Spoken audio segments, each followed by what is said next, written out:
Broadcasting from the beautiful Hill Country in Texas, this is OneRadioNetwork.com. Well, a very pleasant good morning to you. This is Patrick Timpone. Hi. And it's Tuesday, the 16th of August. And this is OneRadioNetwork.com. It's an honor to be here each morning and actually make a living doing this. I mean, go figure. And we have some good shows for you this morning. Robert Bustani, he is a yoga master and been doing it for a long time.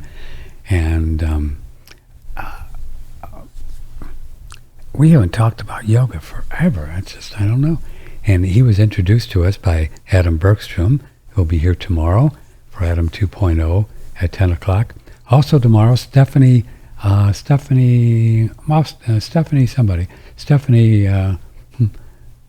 had it here. Stephanie August.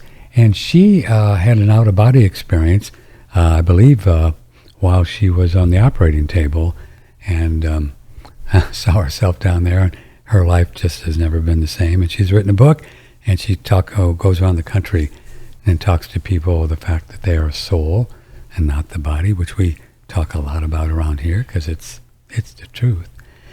And then also tomorrow, or later on this morning, Kate Kavanaugh. She's a regenerative farmer, and she's into raising animals and things like that in a regenerative way. So we're going to speak with her. We've been speaking a lot about that. So lots to do here, and there's two ways to join us. You can try the telephone, and it seems to be working this morning, 888-663-6386. Email Patrick at OneRadioNetwork.com. Robert Bustani is a physicist. He's taken a research-based systems approach to developing. Okay, I'm going to have you say this because I'm going to mess it up again. I don't know why. Good morning, Robert, and you can tell us how you pronounce it. Hi, Robert Bustani. Good morning. Nice to be here. It's great to actually talk to you. I have listened to you over the years, and it's always been a lot of fun. So I'm very pleased to be here. Well, you look great, and it's I don't know why I'm having a hard time with that. Pronounce it for me. Bustani. No, the yoga. Pralaya Yoga. Pralaya. Pralaya. Pralaya. Pralaya. Pralaya. If you talk to East Indians, they'll say pralaya is oblivion, but actually what pralaya is there is the quietest state of creation where nothing is manifest before everything bubbles up and sophisticates into where we are now. And they call that state the baseline against which everything could be measured, pralaya. So if I'm going to teach yoga poses, you have to have a baseline of comparison, so why not pralaya? Why not pralaya? I like that. It's a beautiful word. You can almost use that in a chanting meditation, right? Yeah. Pralaya. The term yoga, did it come from the idea of yoking the mind and the body together? Do I remember that, or did I dream that? That's the way that it's ordinarily defined, and eventually yoga is a union. So ultimately the idea is there's a great master at one point was talking about this to me. He had become enlightened, and when he became enlightened, he said, I saw white light everywhere. And he said I was sitting and I tried to move my arms and I couldn't move my arms, and I tried to move my legs and I couldn't move my legs. And he said, my mind got frantic. And he said, so the mind turned back on itself to see something. And he said, at that point, the drop acquired the ocean. So the idea of yoga is to merge with the ocean, the source of all life. Ultimately. Yeah. And at first we just kind of, organize our life a little bit together. So right. That's interesting you use that term. I'm a long-time student of Eckankar, and we talk about the ocean of love and mercy. God, Sugamad is the name we use. Oh, ocean of love. That's a good story relating to all of that, because you had mentioned, like, we're not the body, and certainly we are not the body. Right. And so when I was in grad school, my oldest daughter had just been born, and I'm in grad school, and so you're working long, long hours, and I'm lying down and I hear the baby, and I thought, well, I should get up, but I was so tired. I said, well, I'll just leave my body here. And so I got up and went to see the baby, and I looked, the baby was okay. And then Mom woke up and she looks across and sees me standing by the bed, but my physical body is lying next to her. That's so great. And I figured, this is a good time to go back in. So I kind of went back into my body and I opened my eyes, and she looked at me and she said, did that just happen? It's like, yes, that just happened. It did, huh? Wow. And that was the beginning of quite an adventure. I bet so. Boy, once you see that, the game the game changes, doesn't it? Once you experience it. Yeah. Yeah. It's interesting to read about spirituality, Robert, as you know, and think about it. It's from the old idea, I think one of my teachers said that spirituality has to be caught and not taught, where until we really experience it, it's just a mental concept. Absolutely. Yeah. So what did you do after that? So was this the first time where you really had the aha thing that says, whoa, I am not the body? Or did you have it before? I used to float out of the body. So when I was, prior to, it was pretty young, like Yeah. 6 years old, something like this, 5 years old. Yeah. I'd lie in bed and I'd get these vibrations that, Robert Monroe talks about these vibrations, and you have a vibration running from head to feet. And it just started going back and forth like this. And I'd lie down and cross my arms, and this vibration would start, and I would float up toward the ceiling. And I always wanted to turn over and look at my body. Yeah. And every time I'd open my eyes, it was morning. So there were never any dreams or anything. It was just like very quiet. And, I'm not particularly in that place right now, but it certainly was where I started. Yeah. It is so serendipitous you say that. I did the same thing. Saturday mornings we would wake up and we weren't allowed to go in to watch cartoons and Roy Rogers and, whatever those shows were. Remember those? Sky King and absolutely. The Little Rascals, right? Oh, God, I get goosebumps. And so we weren't allowed to go in until I think 7, but I would get up like 5 or 6, and I would lay in bed. And then what struck me, the reason I'm mentioning it, is because I did the rocking thing too.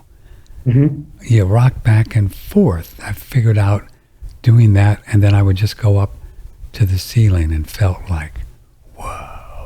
Isn't it funny we did that together, Probably around the same time, too. You probably have had... It's got to be, because, you're talking about Sky King and Roy Rogers, yeah. I remember, and then Little Rascals, yeah. Little Rascals, right? Remember, who was the fellow that, Mr. Wizard, remember him, Mr. Wizard? He used to do these experiments, and they had a fellow that would draw pictures, and we would watch him and all these really wonderful shows, and a little different than what's on the kids are doing now, huh? Wow. Way different. Man. Did we live a sheltered life or what? Whoa. It was definitely quieter. Oh, man. That's for sure. There were not very many distractions. You were kind of just there. As a little kid, I'd just go out and sit in the backyard and watch the little insects crawl through the grass or lie down on the grass and look up at the sky. And I was pretty physical, but it was just, well, it's all planned out. I mean, we knew what we were doing, or God did, when we came in at this time long ago, so we could get a few things out of the way so we could then teach and help people. Huh? I know they have, there's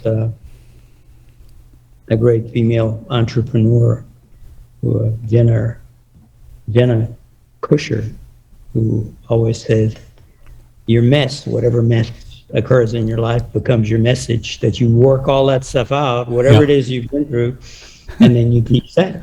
Yeah. So everybody has a gift, but the training is sometimes a little tougher. Yeah. Sometimes if we knew what we had to go through, for the last 50 years, we probably wouldn't have done it, we probably would have said, no, I'm good. I think I'll just do this. Have you gone through some, go ahead. Yeah, I've been through a few things in the whole process. I'm like a 2-time cancer survivor. Wow. And the last time was I decided that I was going to do yoga and proper nutrition, some acupuncture, some herbs, and got through everything. Met this very interesting Chinese doctor who's passed away some years ago. And it was very interesting talking to him. I didn't know this at the outset, but I worked with him for a few years. We kind of got to be really good friends and started spending time together. And he kept telling me, it's like, oh, you don't need to spend so much money on acupuncture. And I noticed the difference. So over the years, I noticed what a difference something like acupuncture could make. And what is acupuncture?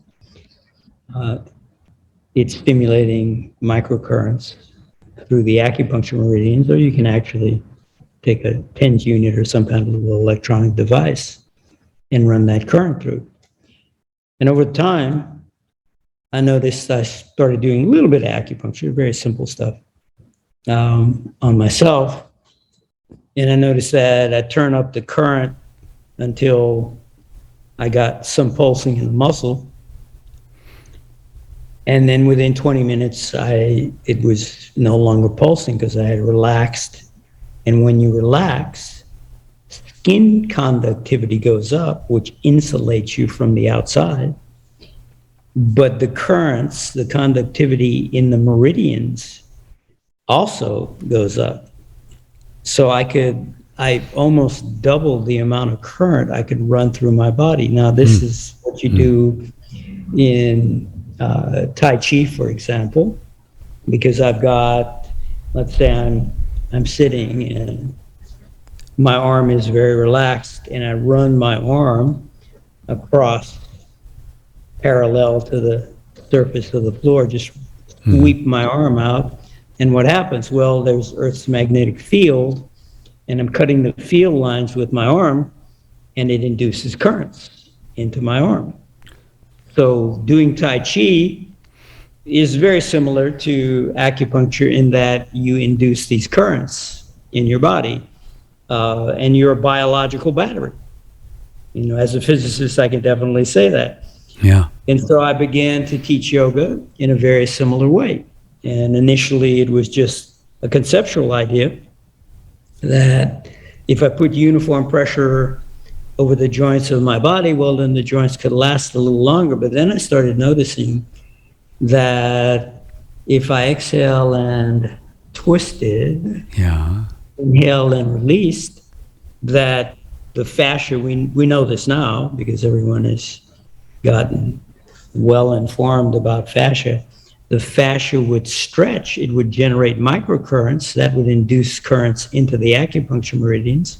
And you get all kinds of effects from that. One of the effects from inducing currents is you can open capillary beds. So now blood flow in a given area is increasing.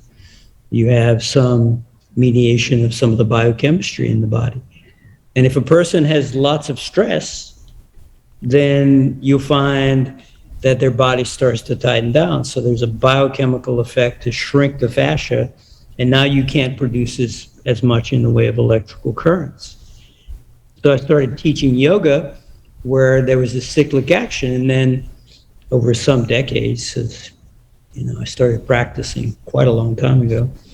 and met all these different Indian masters, gratefully, here in Houston, Texas. For whatever reason, a lot of people have come to Houston, Texas. So, like most of my studying of yoga is in Houston, Texas, from the great masters like Swami Muktananda, and there were all these different masters. And one about 2011, there was a great Himalayan master.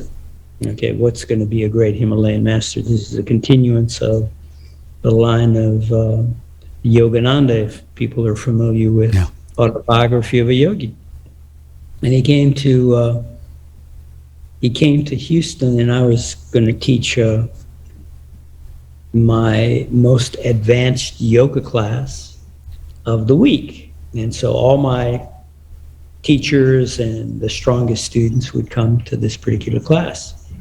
And I walked into the class, I mean, you know, things talking about serendipity. Yeah. And I know I can talk to you about that because you sure have had plenty of experiences there. But I walked in and I saw the picture of this yogi, and he had this very engaging smile. And I went to my strongest student and I said, "You're teaching tonight." And he said, "Everybody's here for you." I said, "Where are you going?" I said, "I'm going to see this guy." And I picked up the flyer and I showed him. And he said, "Who's that?" I said, "I have no idea, but I have to go." And so I went there and I talked to him, and kind of like shortening the story, there'll be lots of interesting points about it. It was a Himalayan master. He had been living in Himalayas, and they go for a month or more without food, living maybe 2 layers of cloth in the freezing cold of Himalayas, and incredibly strong, incredibly fearless. And I asked them, like, they never sleep. They no longer, they've gone beyond sleep. And I said, "Well, why don't you sleep?" And he said, "I don't need to." He said, "People go to sleep when they have to resolve within the subconscious whatever it is they need to, or at least get a perspective on it." Yeah. So he said, if I work on a project, I'll put all my heart into it. And however it turns out at the end, when it's over, I never think about it again. I'm going on to my next thing. So they're very well directed. And I found that one of the things that they were doing, and I had heard this over the years a number of times, that they were doing the same thing. Exhaling, moving into some given position, inhaling, releasing, and it generates all these currents. So you can generate energy.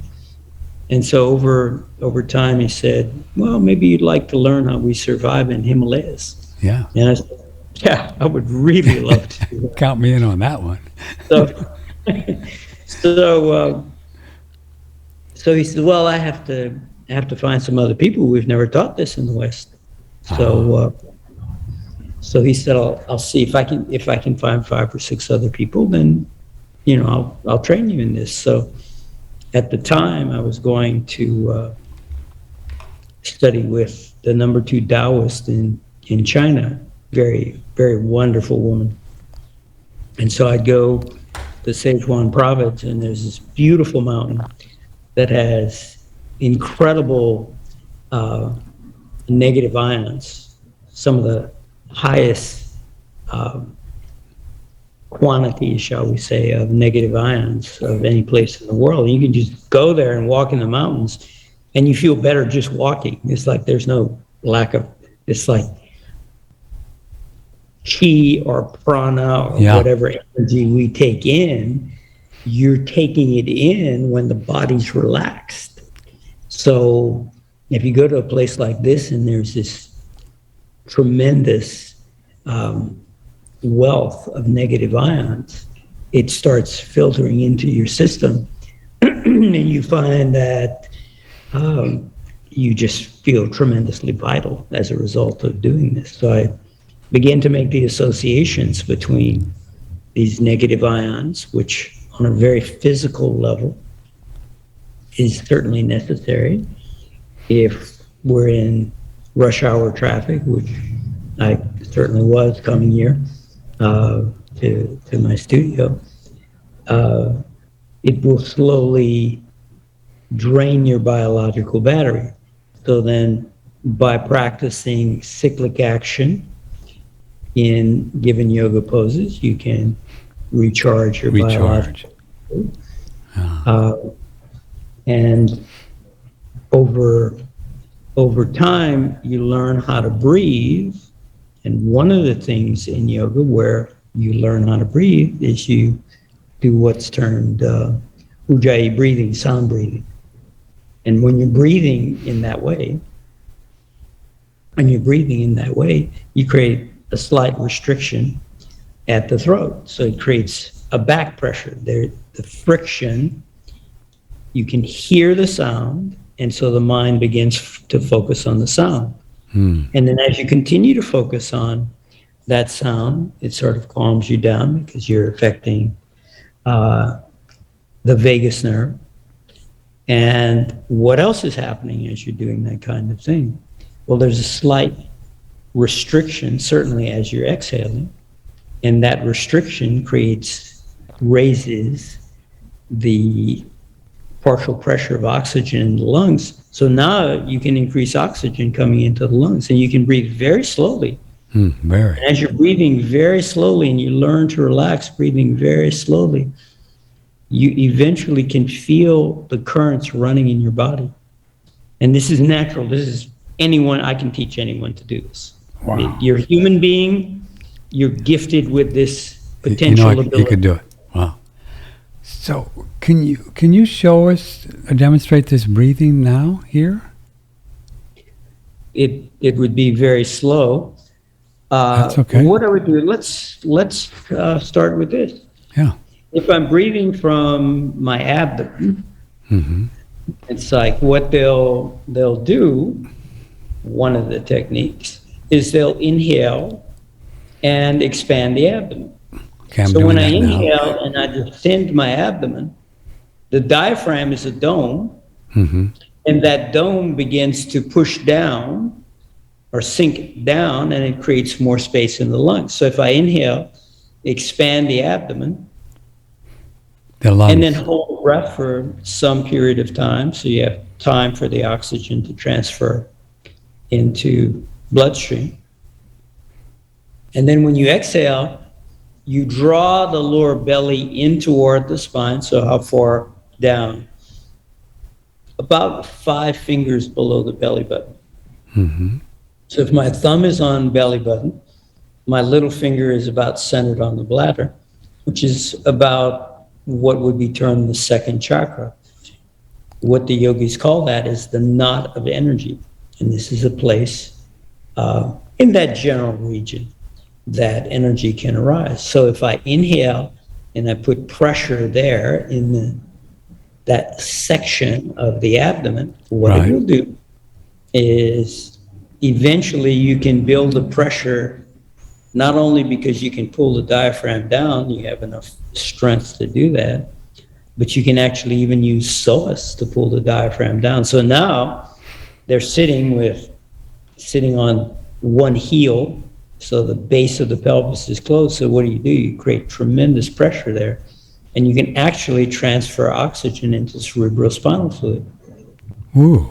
And so over a period of time, what the yogis do, they found, if I increase oxygen in cerebrospinal fluid, I can also increase oxygen into the brain. And now perception will actually improve. You find you become mentally much sharper. So they have all these processes, all the different exercises that you're doing in yoga. Why did they do all of these exercises? Well, for one reason, they were living in the wild, certainly in the Himalayas. You're kind of on the verge of death all the time. So you have to, if you take a fall and you can put your foot behind your head, well then, there's no 911. Nobody, EMS is not coming to get you. You have to walk out of there. Yeah. So they learned all these to strengthen themselves and create flexibility so they could survive under these circumstances. Wow. Have you written books about this and people could learn it from afar if they're not in Houston? We have an enrichment program, which could also be teacher training, and we talk to people about all these different processes. We go over the history of yoga, emotional self-care, which certainly people need at this particular point. There's an extensive course on this kind of thing, and you can come in and just do it piecemeal. That's fine too. Whatever is convenient with your life, we try to make it accessible, because this will all be forgotten if we don't pass it on, and that's what this particular Himalayan monk is doing. He's That's why passing on that's why he this connected with you, information. right? Yeah. Yeah. Which is And they have no successors at this particular point, so the idea is to gather this information. They have a particular website that they do this on, and it's basically a course, so you can do it at low cost or no cost. Then I have my own course, which is maybe not quite as intense as Right. what they. But And a little more can either of accessible. these courses be done online virtually, or do you have to be Absolutely, everything is done virtually at this point. Whoa, I want to do that. Even Yoga Alliance, which is basically a registrar for certified yoga instructors during whatever this occurrence happened over the last 3 years, whatever that was. Whatever it was. They is right. said, yeah, you gotta, and I won't get into it, but Sure. Yoga Alliance said, yeah, you can completely do a teacher training course online. And I have some people who come in just because they want to learn all the details of this. And so as a physicist, I've spent a lot of time looking at a variety of different things. So certainly you can look at the physics, and modern physics has really taken tremendous strides into subtle energies. And but if you look at the Taoists, or you look at the Tai Chi masters or Qigong masters, certainly the Indian yogis and the Tibetans have a tremendous amount of knowledge of herbs and different techniques for going into a deeper meditative state. So what's the major thing? If we're talking about electronics, we were talking a little bit about microphones when I first got on here, and there was a little background noise. And what are we trying to do? If we are to have the ultimate perception of reality, then we have to quiet the noise inside of ourselves so that we become so quiet when our internal noise level becomes very quiet. That's how much I can perceive. So if I want to perceive something very subtle, whatever subtlety I'm trying to perceive, I have to have a noise level that's even quieter than that. Yes, sir. Otherwise, there's no way I can perceive it. Yeah, I understand. Yeah. And children are very good at that. Yeah, because they can They're just good. sink into the nowsville, right? And they just, whoo. Absolutely. Yeah. There's no distraction. Unless you become like children, right? What's that line? Yeah. Yeah. It feels like I've seen in my contemplations as I go deeper and deeper is that there appears like it's almost, I want to see what you think about this. It's almost like, as a quantum physicist, it's almost like if you, when we used to watch the news, they have these little trailers that go under the newscaster, and they're giving you the stock, Right. you're giving you the stock market and stuff like that. I feel like there's a almost little, very quiet band of, that's the noise, right? And it feels like it's an etheric kind of a thing, maybe subconscious, that's just kind of running in the background. Do you know what I'm getting at? And I get to the point if I keep going deeper and deeper, it just disappears. And it's just me Yeah. and God, right? Just Absolutely. yeah, yeah. So do you think that most humans, all of us, for lifetimes have been going around, Robert, running with this noise, but we don't realize it's there? Is that close, do you think? And they're inherent, from this viewpoint. Okay, you come from a series of families. You have a lineage. Mm-hmm. And so genetically, you're an expression of Right. some summation of all of that. And so, you'll have someone that's like, oh, your aunt so-and-so or your great uncle, had a fear of spiders or something like this. Right. And okay, that's in there. There's all this programming inside of us, and the intention of the yoga is to begin to resolve these tendencies into a more quiet space where you can express the gift. I mean, this sounds funny because people always talk about other individuals that are maybe flaky. Well, you're like a snowflake. Yeah. You're unique. Okay? You're unique, very unique. And everyone has a gift.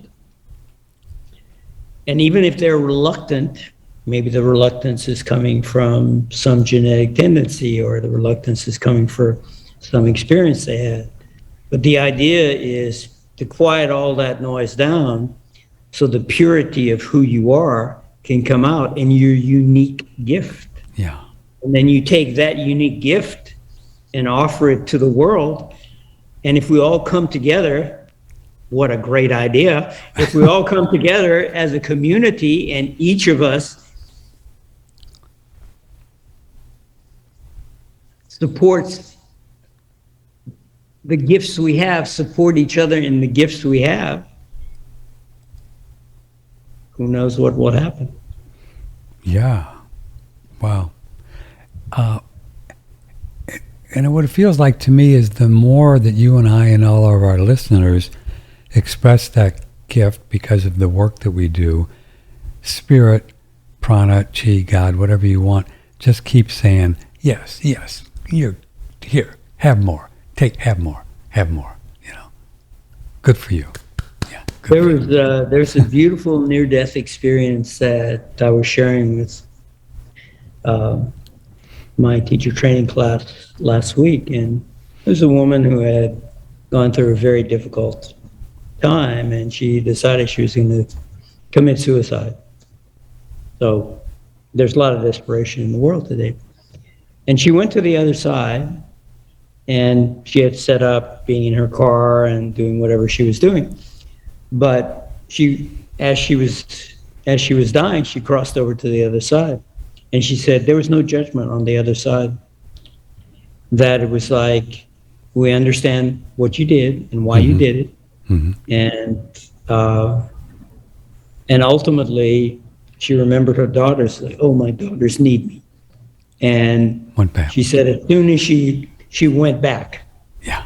And when she went back, the last thing that she heard when she went back from this beautiful place of love and peace and so on, the last thing they told her is breathe and don't resist, because whatever's happening will take you to the right place.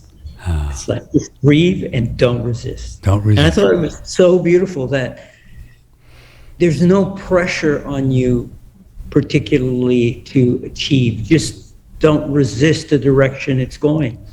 Great masters have told me in the past that if you try to direct your life, it's okay. There's nothing wrong with it. It's okay to have directing. plans, right? Plans are good. It's completely okay to do that kind of thing. But you never know when some very unusual event that looks like it's not going in the right direction will take you exactly to where you need to be. Yeah. And the serendipity, again, that has happened so many times in my life. So, I'm teaching my Thursday evening advanced class, and I come in and I see this flyer and I leave. It's Go cool. see this Boom. great Himalayan monk. And it completely changed my life to do that, and the lives and the quality of what I can now teach. Had I not gone and not met him and had the opportunity to learn from someone who says, I remember my last 11 lifetimes. Wow. And, someone will ask him, one of our, the dear students said, like, would you teach us Sanskrit? He said, you can't learn Sanskrit in one lifetime. So in any case, that's beyond me, but in any case, you just trust that somehow it's going in the right place, that it's unfolding the way it unfolds Yeah. for a reason that you can't perceive at the time. And so people will go through very difficult times and they'll come to the other end. Cancer survivor. A story. When I was a kid, I'm like 21 or something like this, and had malignant melanoma, and they excised it, checked, they weren't too sure in my little hometown in South Louisiana. So they sent it to MD Anderson. Said, well, we're not sure either, but we need to take all the lymph nodes out. So they take all the lymph nodes out. And I've got a 18-inch scar on my left thigh, and I'm all of a sudden in a terminal ward because they didn't think I was going to survive based on whatever they did. And said, well, we're going to do an analysis of whatever's going on here, and we'll tell you what the outcome is. We may, and what did it come to? Well, we may have to amputate the leg to stop the cancer. So I was in a turbulent time. I just started grad school here at Rice in biological applications of nuclear physics. Whoa. And That sounds fun. yeah, I mean, what an appropriate thing to be looking at. And the biological applications were an early detection system for the recurrence of cancer. So it's like, okay, I guess I get to see the whole process from the inside out. But the doctors come in after I've come out of recovery and I've had a day or so that I'm doing better. And he comes in, he looks at the scar. This is like 2 or 3 days after the surgery. He looks at the scar and he says, okay, in 9 days we can take the sutures out. In about a week you can walk. You'll drive home, in another week. And then in a month you can start running again, or maybe in a year you can start running again. And so I'm in a terminal ward, and in these days they did not have good pain medication. So the people who were on medications, their medication would run out, and now they're screaming in pain. And so you're in a room. I had a private room, but you could hear people in the ward, and they scream, they go and bring them meds, and they eventually settle down. So it's midnight, and I'm lying there sweating because my metabolism's up so high because obviously it's a big incision. So body's reacting to that kind of thing, and I'm sweating. And this prayer came out of me. It was midnight. I remember I checked the time when this occurred, and I'm hearing all these people in pain. And I said, God, whoever you are, wherever you are, if you give my life back to me, and I don't want to be an invalid. I don't want to be a burden on anyone. I will do your will if you make sure that I understand what your will is. And the next morning, okay, doctor had seen me the day before.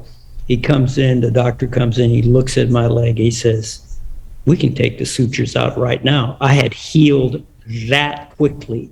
Wow. They were shocked. I was shocked. Whoa. I walked that day I drove home the end of that week. It was like it was a massive shift. And I'm doing exactly what I'm supposed to be doing. A melding of an energetic understanding from the viewpoint of science and the viewpoint of the mystics of Himalayas or other great masters from these old lineages that understand what energy is, and that if electrical energy is a physicality that we can look at, or one physicality of energy we can look at, there is a subtler energy. So in all pranayama, in yoga, in all pranayama, you always have to be completely relaxed because you can't pull in this subtle energy. If you force it, it doesn't work. It doesn't work. Great masters always tell you that. They will tell you that. You cannot force it. You have to relax. This is not just, I want this, you know, we're in a world of, I want this right now. Right. You can't do it that way. You have to slow it down. The opposite. And I've somehow been blessed enough to see on the inner planes where you can almost explain from a physicist or geeky what happened, where when we change our state of consciousness, my experience, like you did with the cancer thing, that you change your state of consciousness. And at that moment, the body does change because the state of consciousness in the body is like a hologram thing. So it's understandable how it could happen. You know, Absolutely. I get it. I really see. Isn't that fascinating how these instant healings kind of thing do happen? And because they can, right? Miracles happen all the time. Absolutely. And where does energy go? Energy goes where you focus. So if I focus on my hand, blood flow will increase in my hand. If I focus to a specific place in my brain, then blood flow can increase there.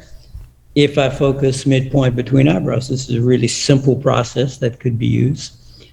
If I touch midpoint between eyebrows and I just take the hand away, there's an after effect feeling where I touched. And if I exhale and put all my attention midpoint between eyebrows and just pause my breath, and then I hold my attention partially there, but inhale and draw attention to the back of the skull. And you start getting these currents that run back and forth along the retinal hypothalamic tract. What are they doing in, I used to work with a group of psychologists and psychiatrists dealing with, in particular, addictions, and alcoholism was one of them. And what we found was that if they could increase brainwave activity, and we have psychological tests that show before and after, if they can increase brainwave activity where theta waves, 4 to 8 hertz is dream state. Fundamentally, let's just say that, simplifying. If the amplitude, if the energy in that range goes up relative to everything else, the people will have memories of kind of where they came from, how they got to this addiction. Wow. A very interesting thing occurred, and you can see it happen. I've seen it on EEG. You have this brilliant biochemist who's got a difficult relationship, alcoholic, so forth and so on. Nobody knows what to do with them because they're so emotionally upset, although they're brilliant, completely brilliant. And I'm running through this EEG experience, shall we say. And what happened? They never smiled. They were, dark, suffering, so on. And within 2 or 3 weeks, I walk in and she's pulling the electrodes off her head and she's smiling. And I had never seen her smile. I said, what happened? And what did she tell me? She says, while I was in that state, she had gone into the theta state. So she went into, dream state. It could be like lucid dreaming. It doesn't make any difference, what you call it. It's the state she got to. And she said, I realized that I love myself. Oh, And that every horrible thing that happened to me in my life was because I did not love myself. And it absolutely gave me chills at the time. And she said, and that will never happen again. We checked her psychological test like a week later, totally different person. wow. Isn't that Completely cool? gregarious, life changed. These are just as a miracles. result. Real miracles, right? Real miracles. And what happens? You go, if we just do neurophysiology for a second, or neurology for a second. But what happens at this particular point? The alcohol interferes with what are termed NMDA receptors. And those receptors are the gateway to learning, emotional integration of whatever it is you've been through. And what happens when you go to this particular state, she suddenly can go into what's termed long-term potentiation. She could suddenly emotionally internalize what she knew was wrong, but she couldn't get it in her heart. So the head is one thing, Right. and the heart is a very different thing. And you can find this, okay, I smile a lot, and people are like, why are you smiling so much? Well, you know, I could tell you stories about that. That's pretty hilarious. But you feel this love in your heart. And it's like, is the love coming from activities outside? No, it's not. It's always there.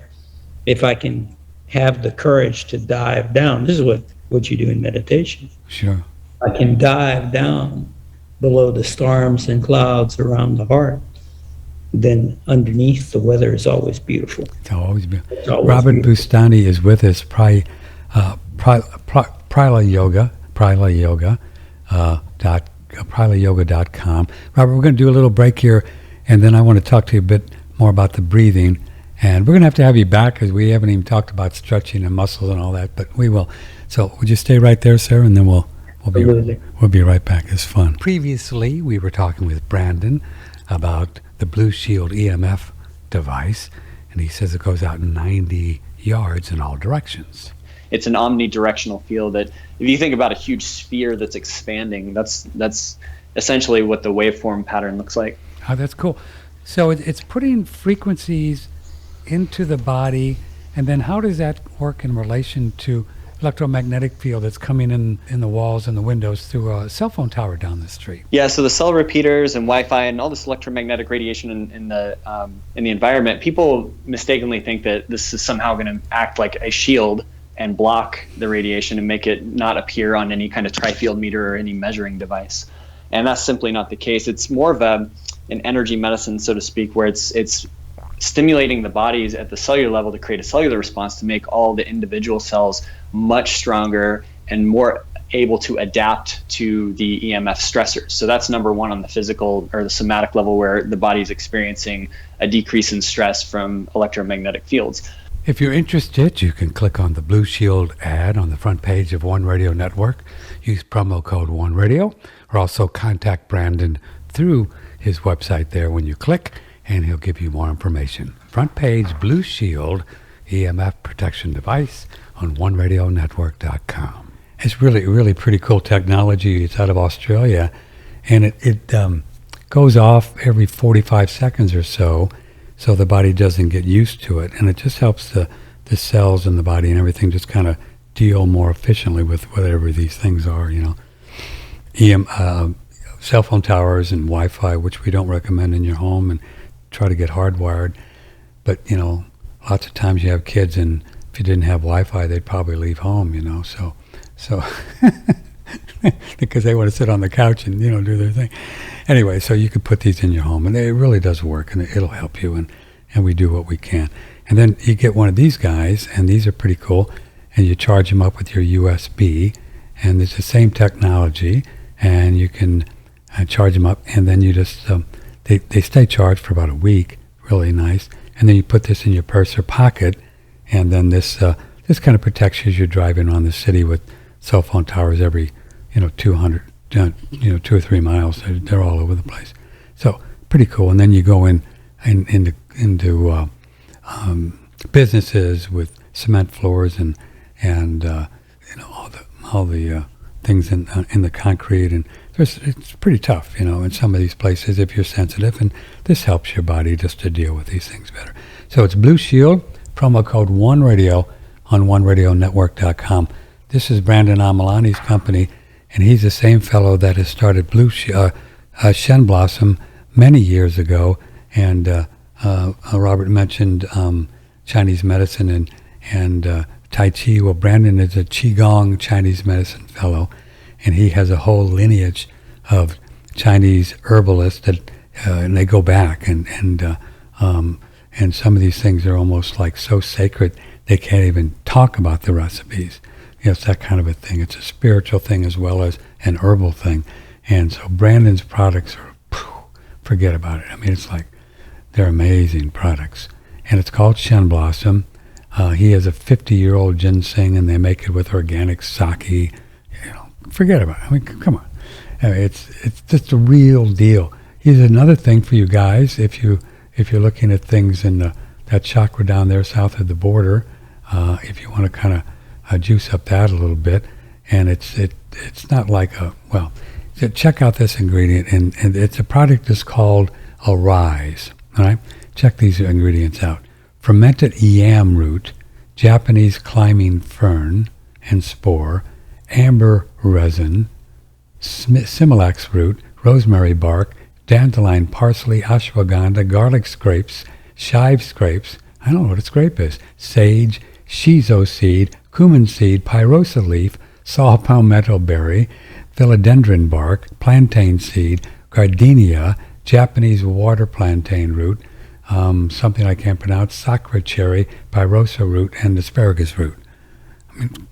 So this is called Arise, and it really is for vitality, emotional balance, sexual health in both men and women, athletic performance, and also at the same time it helps you relax and sleep. Now, I love those kind of herbs that are so balanced out where you can, increase all this mojo, not a very elegant word, but mojo, and then also help you sleep at the same time. I take this guy every day, and it's just a beautiful thing. These are all Myron glasses. It's a real deal, folks.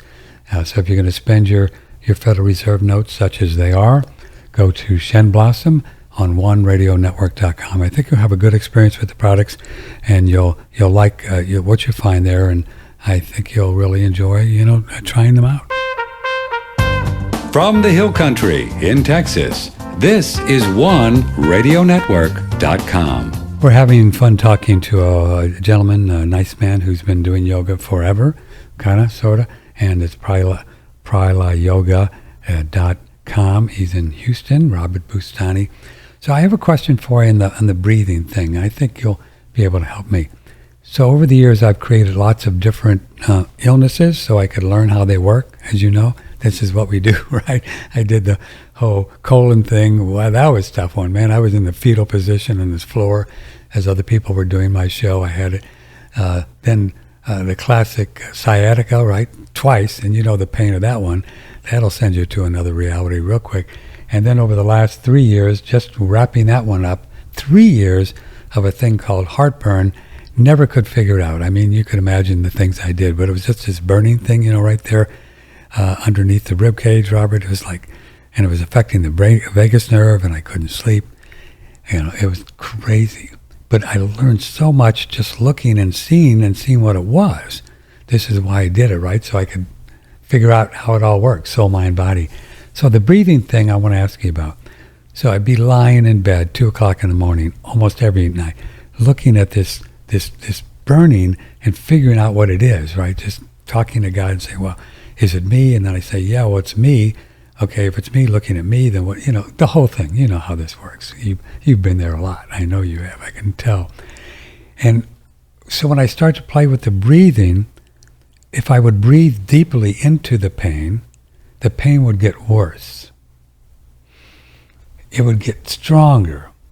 But if I would just barely kind of a buteyko kind of a thing, I think maybe what you were talking about, maybe you can explain, where I would just kind of go a little bit. You could almost help the pain to dissipate, because almost as if you were eating away at the pain in just a little fractions at a time, rather than taking the deep breath. Can you explain from your perspective, being a physicist and a yogi, what was going on there? Did you understand what I'm saying? Oh, wait a minute. I'm sorry. I had your microphone off.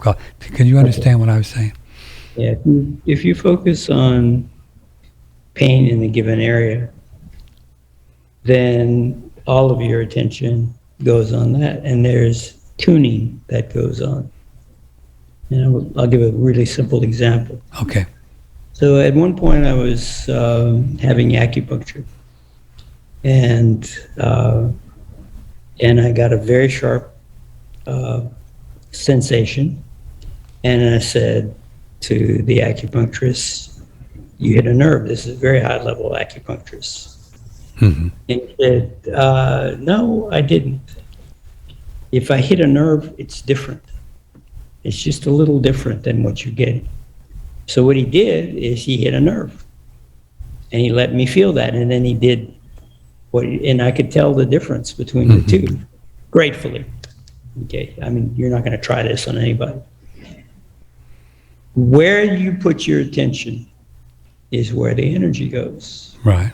And if you put your attention focusing particularly on pain, sometimes the pain will increase because you're putting the energy to support that particular vibration. It's very specific. Mm-hmm.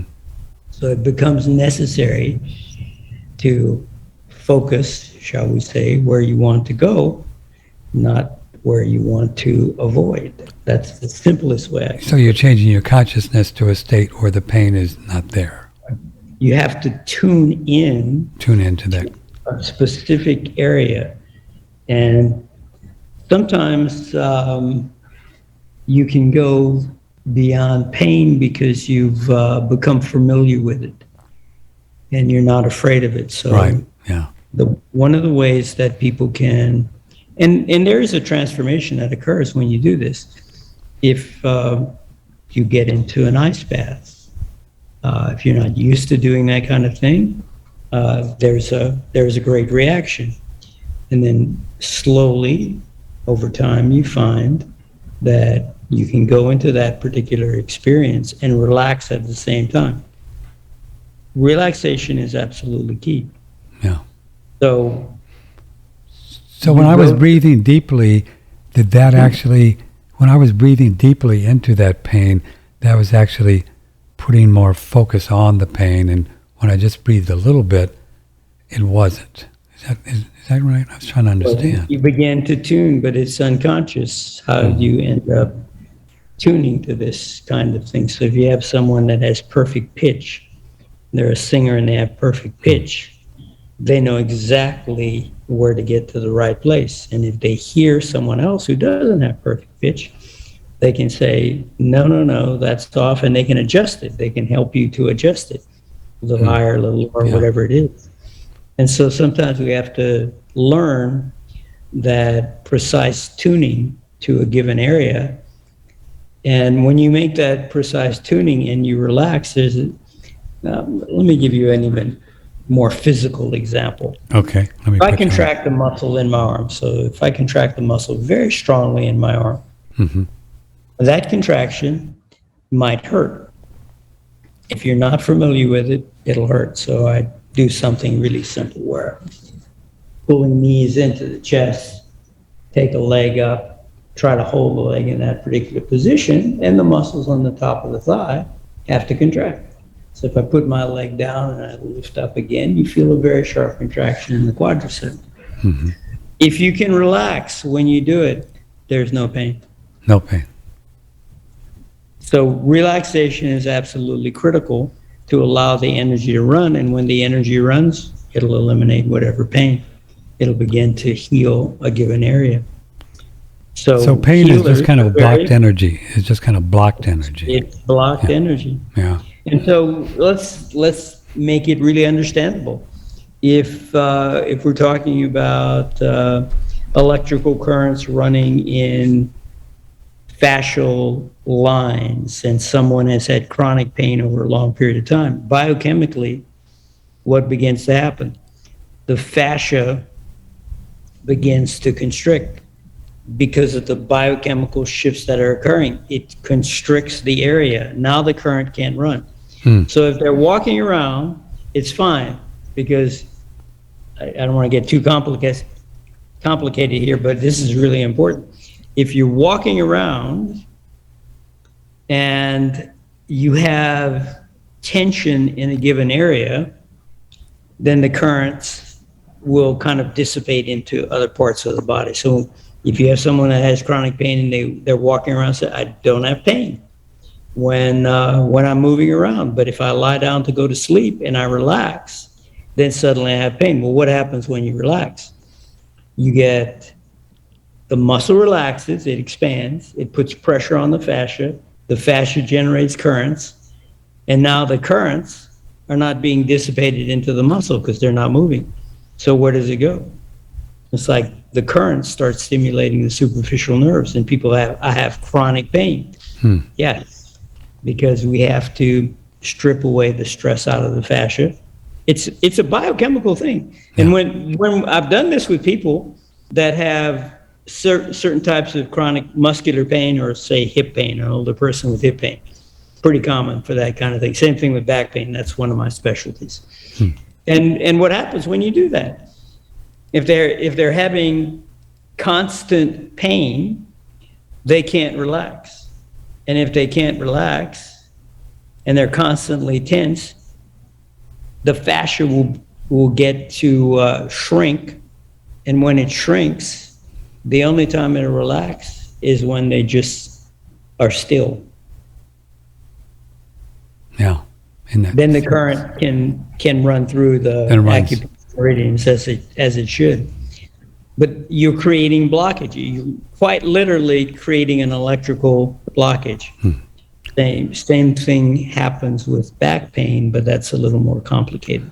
It's a mechanical problem more than a physical problem. So this is why when we have something going on, whatever it is, and we grow spiritually with meditation and yoga and everything, and we let go of things that are not serving us, mental and emotional and pictures, then the body heals, because it's just relaxing everything and allowing the body to, the energy just to move. When you relax, you have microcurrents running through the acupuncture meridians and through the fascia, let's just say acupuncture meridians.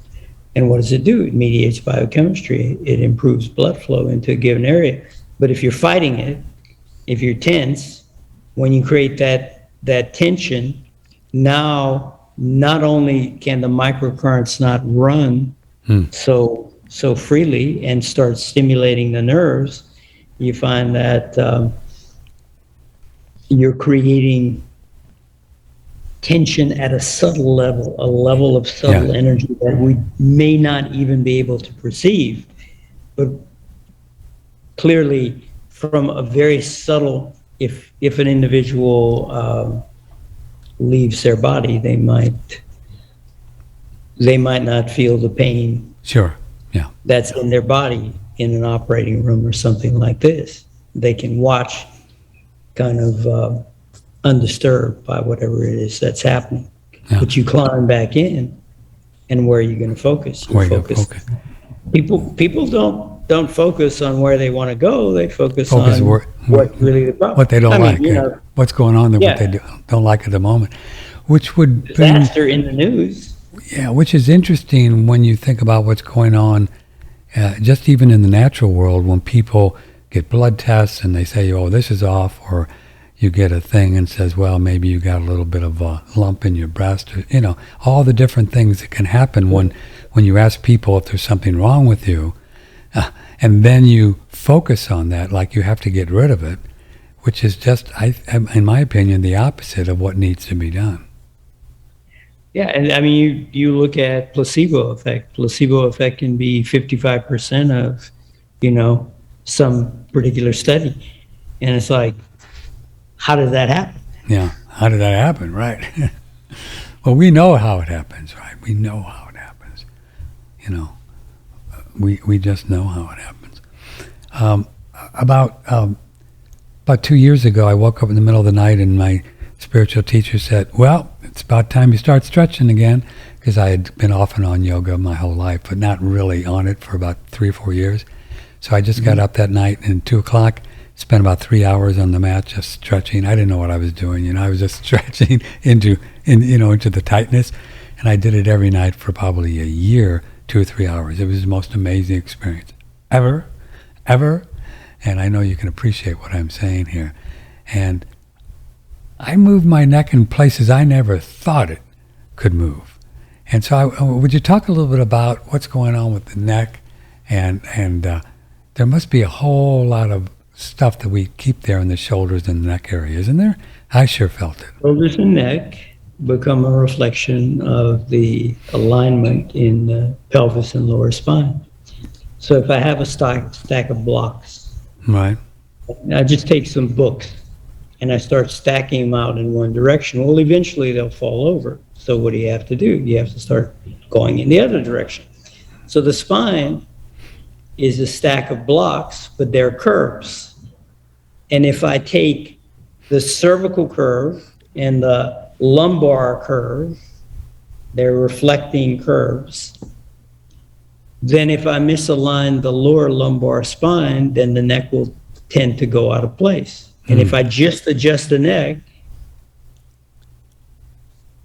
then it won't necessarily hold if the lower lumbar spine. So if you consider the spine a stack of blocks, whatever is displaced at an upper level is often the result of lower level. So when I'm balancing, what do? You say, people will say, oh, you want to increase your core strength, and they'll say, tuck your tailbone under and, do this kind of thing. Well, you'll end up putting all the pressure on the discs. So you have to correct from the bottom up. Yeah. That's typically what you do. All right, let's answer your question.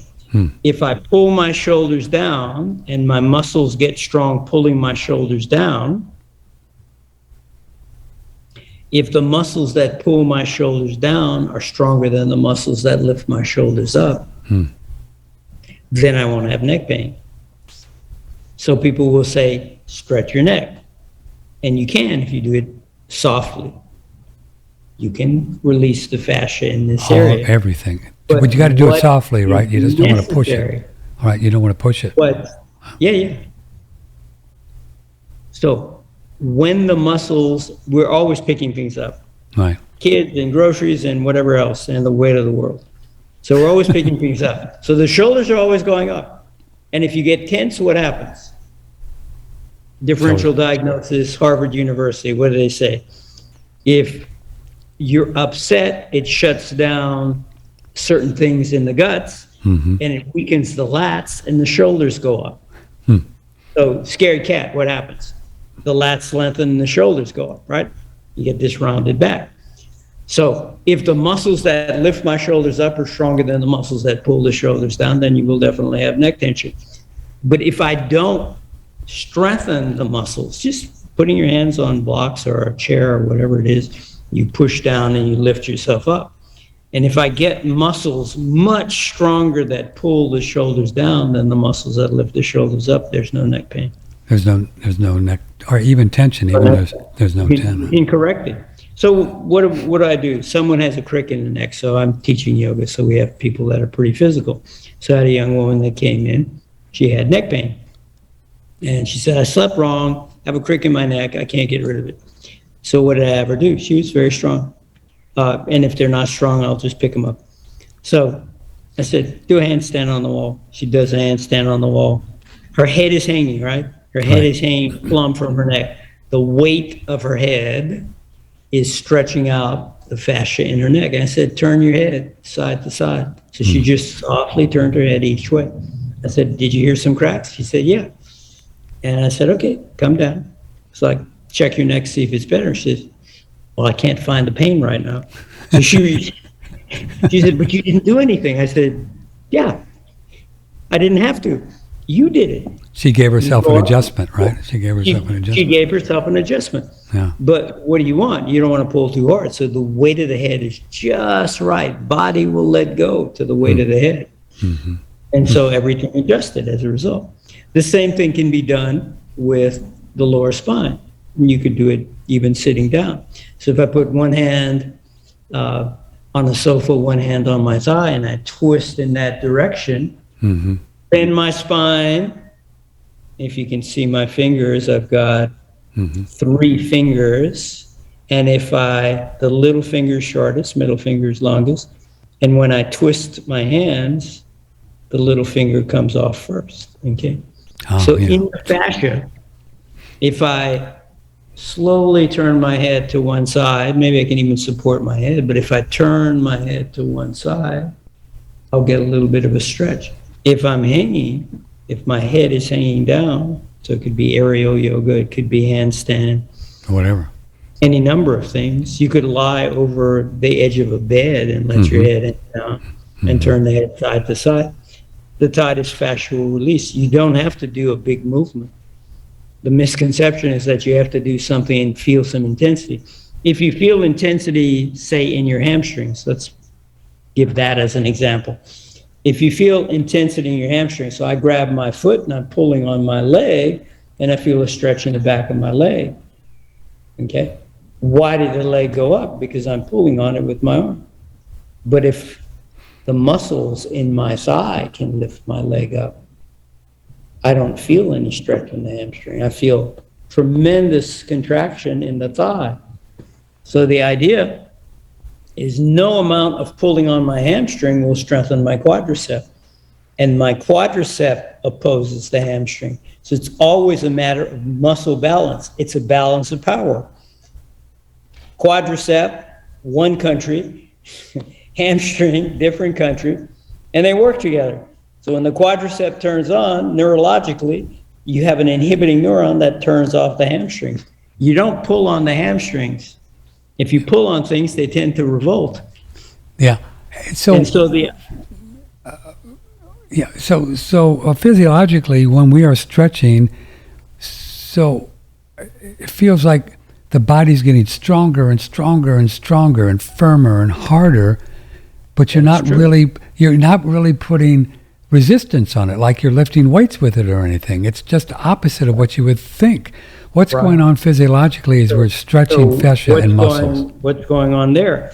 As we said with the shoulders, if the muscles that pull my shoulders down become stronger than the muscles that lift my shoulders up, I'll have no neck tension. And so it's always a question of balance between those two muscle groups. If I strengthen the quadricep, then the hamstring lets go, because neurologically it's set up that way. And so if I pull on the leg, how much can I pull? It's not that you can't stretch. Yeah, it's perfectly fine to stretch.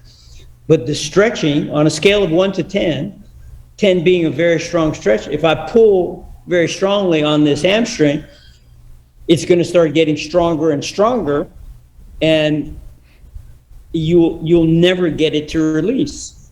So I can pull on a scale of 1 to 10, I could pull a 20%, 30%, like a 2, a 3, or 4 pulling, and body will let go. But if I pull too hard, now the muscle will react, because it's going to feel like it's going to get torn. So it will tighten. So if I stretch too hard, I develop strength. If I stretch very softly and let the muscle, so as a kid, this used to happen. I'd sit down and I'd feel my heartbeat. And then I'd lean forward and my body would let go. If I relax, you could watch my heartbeat in my body, and my body would slowly let go, because my heartbeat's my friend. So it's not going to tear anything. So I could just let the heartbeat just take me into a pose. You can sit on a sofa. I mean, this is a good way to work. I can sit on a sofa, come back here. Yeah. And if I come over to one side, I could just let the body slowly melt into the position. Stretching is never done quickly. It's done very slowly. Slow, yeah. I can pull with one hand, push with one hand, exhale, twist, inhale, release, and very slowly. And it's happened in the classes.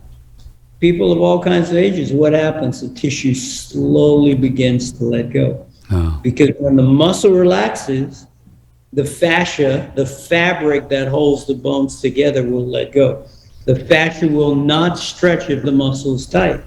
So, the classical idea, so to speak, somebody runs into a tree that's drunk and he doesn't get injured. And how did he not get injured? Because he was relaxed. His body was relaxed. So the fascia held the bones together and he didn't get injured. yeah. But if he's afraid when this happens and he tightens the muscles, then he tears all kinds of things. So I know you have an appointment, so I Yeah. sorry to cut you off because you have to get out of here pretty quick, right? You got a few more minutes? I can do another 5. Yeah, let's do 5. I want to ask about sciatica because we get a lot of emails, and I went through it twice, and I ended up getting rid of it just doing body work and stretching. But I went to chiropractors and There's specific ways to did do the it. whole thing. So my question is that if you go to a chiropractor, natural docs, and osteopath, they'll all think it's the spine is being pinched and all of that. But I found that wasn't necessarily true, that it was some muscles pinching the nerve in my buttocks and piriformis and all that. I mean, is that close, do you think, with sciatica? The nerves, okay. There's at least 2 kinds of sciatica. I'm not going to get into all of them, but there's at least 2 kinds. One type is you have a disc herniated pressing on nerve supply, On the which nerve. ultimately moves down. Those nerves eventually come together and form the sciatic nerve. So if I have a bulging disc, what would I do? I would lie on my stomach. I would lengthen my abdomen, pulling with my arms. Very simple process. I've done it in orthopedic surgeons' offices Wow. where I'm here, and what do? I pull. Where's the disc? The disc is in the front of the spine. The sciatic nerve is in the back of the spine. So when I pull with my arms and I just kind of turn from side to side and relax, the disc will tend to move from the back of the spine to the front of the spine because gravity pulls the liquid core down. If I lift legs, if I'm having difficulty lifting a leg because I'm having pain, what do I have to do? You move the disc from the back of the spine to the front of the spine. And you do it on your stomach. You don't do traction on your back. So that's one kind. Another kind that you can have is you have an imbalance in piriformis. So you're Yeah. absolutely correct. If I have piriformis on one side, it's going from the sacrum to the outer hip. If it's weak, if you have inflammation on one side, the inflammation will tend to weaken the piriformis on one side. So when it weakens, it tends to open up a little bit and the other side tightens. Yeah, And where do you tightens get on the nerve. piriformis? Yeah. You get piriformis on the tight side. So what do? You take care of the inflammation on the opposite side and it relieves it. And you can do it with stretching, which Yeah. obviously you've done. Yeah. And So boy, deep body it's a work. mechanical problem. I had some guy that really dug deep on me, Robert, and he helped me. I had to do quite a few sessions though to do it, but we got through it. Yeah, it was It's amazing. very specific to do it. And sometime, I don't know, maybe I'll come visit Austin sometime, sit down, draw some stuff on a piece of paper and Oh man, see what's going on. I'd love to have. So before you go, so how can folks learn from you online, virtual? Tell them how to do that. They can go to pralayayoga.com, PRALAYA yoga.com. And number here for this. Actually, you can Google me. You can Google me and you'll find my studio. I'm Okay. easy to find. And then you have a course that people can take. How does it work? Do you have videos, Yeah. or do they do live sessions? 200-hour, 300-hour courses. You can do it in person. I have people doing it out of Europe at this point because Wow. I'm certainly not flying to Europe. Yeah. But yeah, you everything is online. So you can do it in person or you can do it online. Do it online. And if Good. you just Google my name, everything will come up. Well, Google knows everything, Robert Bustani. What can I say? Apparently, maybe more than I would prefer, but nonetheless, there we are. Adam Bergstrom wrote in just a quick one. As you know, you're an old friend of Adam's. He said exactly what Adano said. Pain is blocked energy measured in ohms, resistance to flow, not measured in ohms, O-M-S. I always learn from Robert Bustani, Adam Bergstrom. So he says hi. Adam's listening in California right now. Good. Robert, I hope to see him sometime. My Yes, best. come visit sometime, Robert, or we'll come down and see you. Thanks so much for being here. It really was an honor having you, sir. Appreciate it. My pleasure very Have much. have a nice stretchy day and have some fun. What are you going to do today? You teach today? You teaching? I'm going off to teach at Houstonian Hotel and Fitness Center right now. Oh, cool. All right, sir. May the blessings be. You take care of yourself. Thank you. You too. Thank you so much. Yeah, been an honor. Patrick Timpone, OneRadioNetwork.com, Robert Bustani, PrilaYoga.com, and that's his website. Well, that was cool, man. I love talking to yogi guys and masters. We are going to take just a quick break, and I'm not sure when our next guest is coming on here. I should probably know that. Oh, I think only an hour. Oh, I got an hour off. I don't know what I'm going to do with myself. Oh, I can answer emails. Email inbox is full. I'll do that. We'll answer emails and have some water, and then we're going to talk to a regenerative farmer lady, Kate Kavanaugh. Kate Kavanaugh. I think that's set up for 12:30, isn't it? Let me check. You know, it's hard to keep up with these things. Not hard, but for me, I can't do anything. Let's see. Let's check. I think she's 12:30. Yeah, 12:30. Okay. Well, we'll see you in 1 hour. And Adam Bergstrom, speaking of Adam 2.0 tomorrow at 10 o'clock. And then also tomorrow, the sun will come out tomorrow, is... Who else do we have tomorrow? I know we have somebody else. Oh, yeah, Stephanie Arnold. And... talking about out-of-body experience that she had. It's kind of fun. Yeah, once you do that, baby, you know your soul. You're not the body and not the mind. It's a real game changer, and you can do it. And I try to help you learn how to do it on our Friday show called "It Takes a Long Time to Get Young." That's what we talk about. That stuff. Okay, so I will see you in about an hour right here. Let me know if I can help with anything. Don't forget two things. We have the Pine Pollen Special, the biggest sale of the year going on right now, which is the 16th of August. Pine Pollen, use promo code RESTORE20. It's a wonderful product. Guys and girls, I think you'll like it. It's the only natural way really to get testosterone encouraging molecules in your body. Well, meat will do it, a little bit of meat and dairy and cholesterol will help build testosterone. But this is a food from trees, from God, and it's pollen from the trees, pine pollen. It's really amazing product. Try it. It's on sale right now. Restore20. Restore20 is the promo code. Biggest sale of the year, 20%. Stock up, get 2, 3, 4 bottles. And then also we have a special going on with our far infrared sauna for the next couple of weeks till the end of August. Kind of a pre-fall deal. We thought we would encourage you to get one before sales really pick up, and they always do in the fall because, people start getting cold and they say, oh man, I want to do a sauna.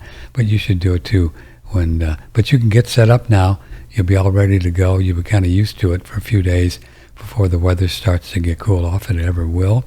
And the way to get that best price ever, it's $11.95 rather than the regular $12.95, which is already discounted. The $12.95 is discounted from like $1,500, which is the suggested retail price. But we got permission to lower it for you because I wanted to, and they said you can do it, but you can't put it in print. The $12.95 every day. Can't put it in print. As long as you just say it over the air, we're good. You can understand why they don't want people calling them, how come he's selling it for $12.95? You know, that thing. So we're doing $11.95 for the next 2 weeks. And the only way to get that is to email me, patrick@oneradionetwork.com. And that's an email that you can reach me anytime. You know, as life would be these days, I'm not far away from a computer, working on my writing projects and doing the work here, doing the play here and on our show. So see you in an hour. I love you. May the blessings be. From the Hill Country in Texas, this is OneRadioNetwork.com.